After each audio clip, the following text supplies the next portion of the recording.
guys! Mamalingki ako guys. Kaya wala na ko ituan. Wala na ko konsumo sa balay. Malingkot yung kubusan. Nagpandra ko. Nagbackline ako dahil kay alas pamasahe. Exercise na po sa akong dikit. Okay, lapos kalsada. Daghan kaayog mga sakyanan ba?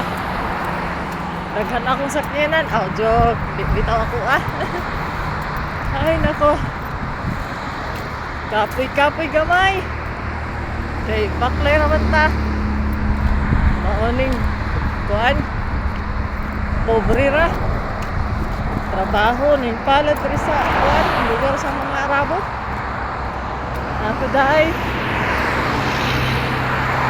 Ay pag dito amohon kuan ba? Balay. Baka pag yun. Baklay ka dahi. Mara to. Bye-bye.